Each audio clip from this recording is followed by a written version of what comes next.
হাই বন্ধুসকল, মই আজি এই ঘোঁৰাৰ গাড়ীত উঠিছোঁ কলিকতাত আহি পেলাই।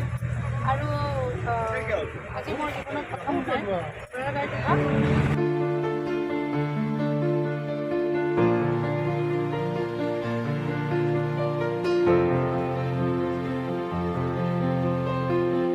হাই বন্ধুসকল, মই আহিছোঁ কলিকতাৰ ভিক্টৰিয়া মেমৰিয়েল দেখুৱাবলৈ আপোনালোকক।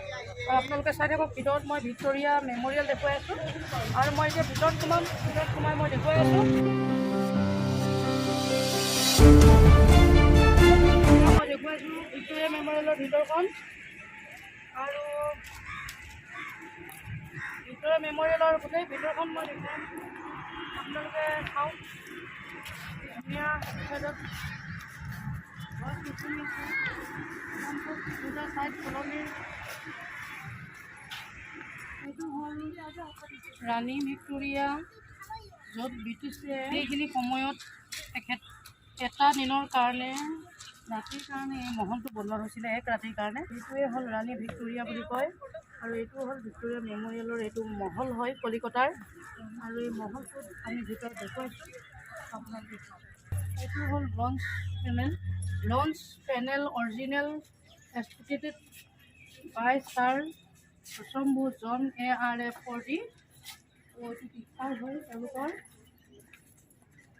মই আপোনাক এতিয়া ভিতৰত সোমাই ভিক্টৰিয়া মেমৰিয়েলখন ভিতৰখনো কেনেকুৱা তাকে মই আপোনালোকক দেখুৱাম।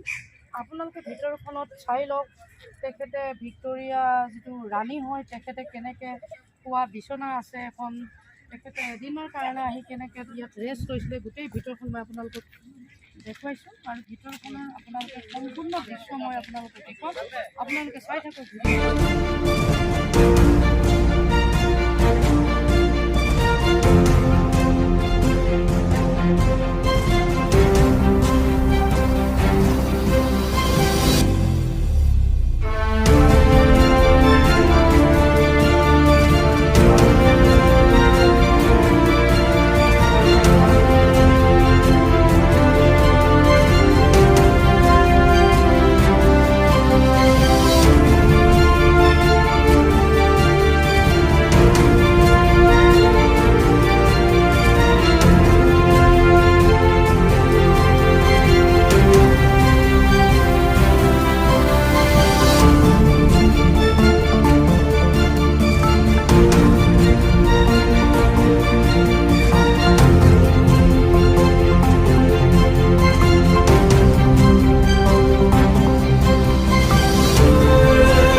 এই ভিডিঅ'টো আপোনালোকে চাই আছে, আৰু চাই যদি ভাল পায় লাইক শ্বেয়াৰ কমেণ্ট কৰিব আৰু চাই থাকিব।